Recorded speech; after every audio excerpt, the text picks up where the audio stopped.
When the alarm goes off in the morning, what is your default? When someone cuts you off in traffic, what is your default? When someone lets you down, what is your default? Today, we're talking about developing our default.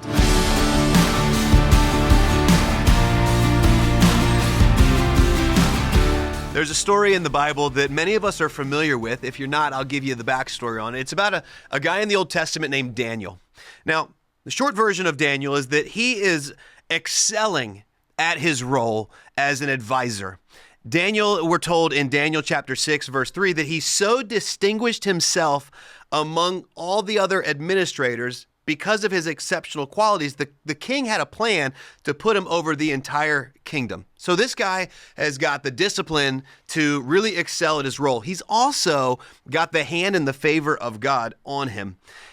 Problem with this, though, is the other administrators are looking at Daniel and they don't like it. If he's going to get promoted, it means they're not going to get the opportunity, and they don't like him. They actually say this in verse 5. These men say, "We'll never find any basis for charges against this man Daniel unless it has something to do with the law of his God." So Daniel's got a commitment to the Lord, but he's excelling at his job. And so these advisors are thinking to themselves, we've got to do something to take Daniel out. Here's what we're going to do. We're going to go to the king, and we're going to tell the king, listen, let's put a decree in place that nobody can pray to any other god, any other king, any other deity other than you for 30 days. And if they do, they're going to get thrown into the lion's den. Some of you now are going, oh, this is the story of Daniel and the lion's den. It's a great story. We teach this story to our kids. Now, for Daniel, this is a problem. You see, Daniel is a Jew. And as a Jew, he spent every day of his life praying, morning, midday, evening. And he would pray towards Jerusalem, and he would pray to the one true God. So the question becomes, what does Daniel do now that prayer has been outlawed for 30 days? In verse 10 of Daniel 6, the Bible says, "Now when Daniel learned the decree had been published, he went home to his upstairs room where the windows opened towards Jerusalem.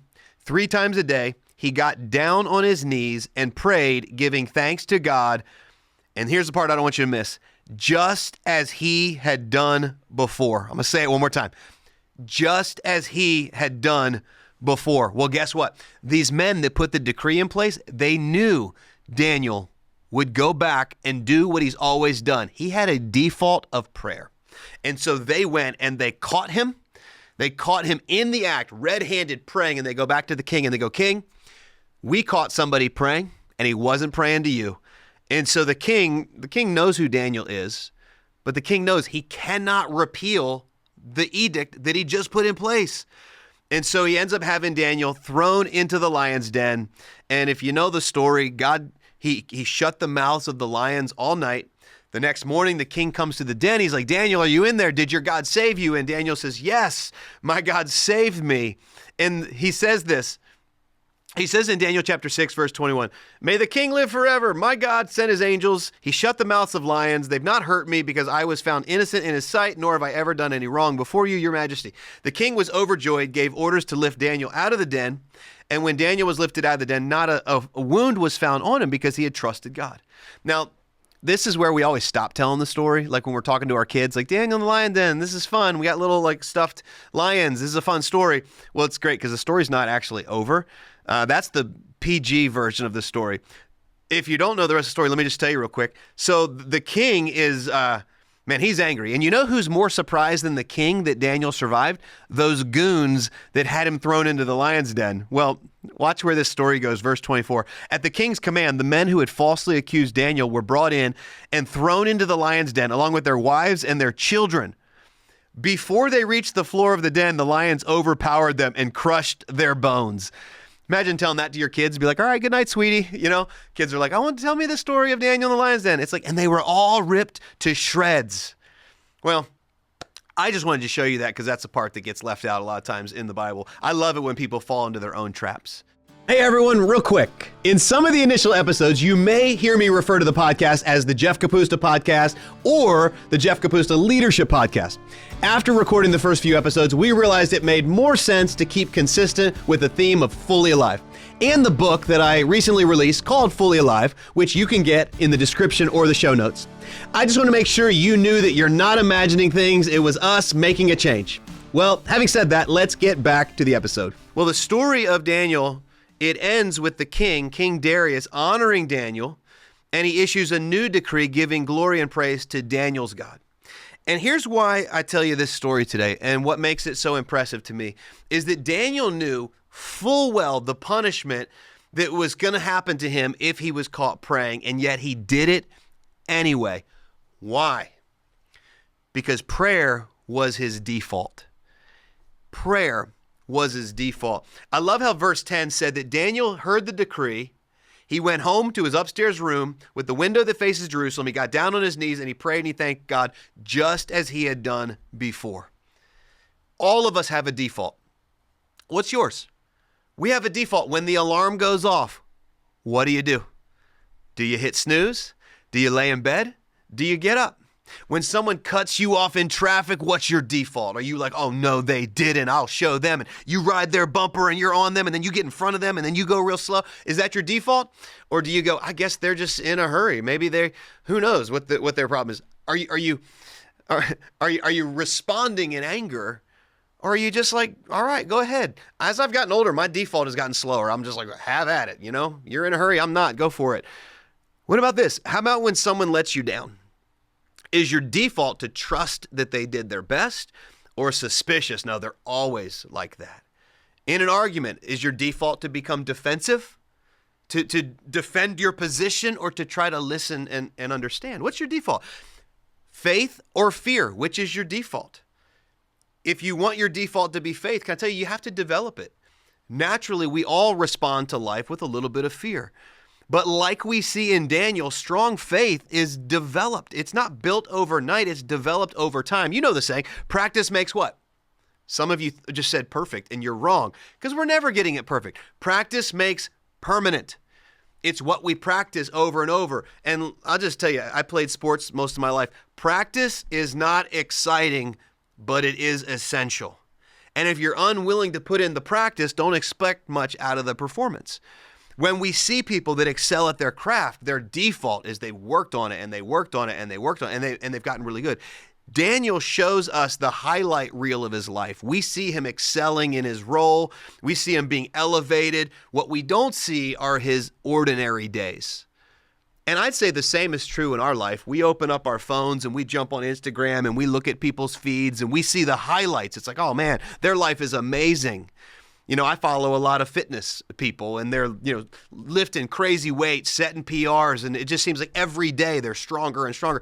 No, that's the highlight reel. Can we all agree reels aren't real? And they're fun, but they're not real.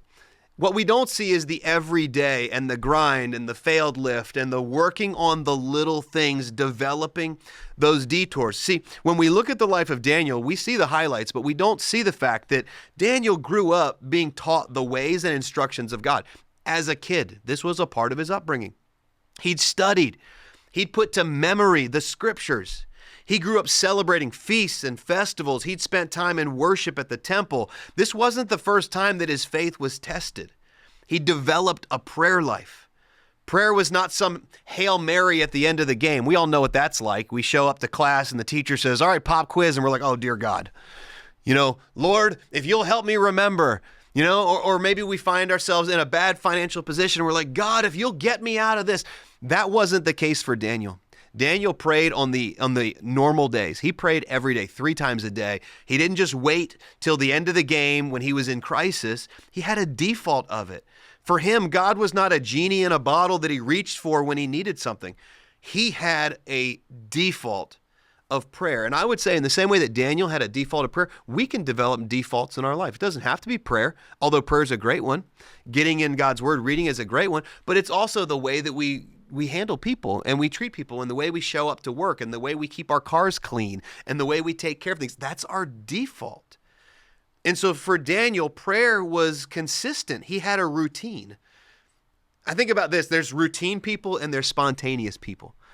I was telling my wife the other day, I want to be a lot more spontaneous. Literally after Christmas, we had a few days of downtime and she said, we should just go skiing. Let's just go. Let's go somewhere, go to the mountains. And I was like, that sounds awesome. And I instantly started thinking about everything that went into that.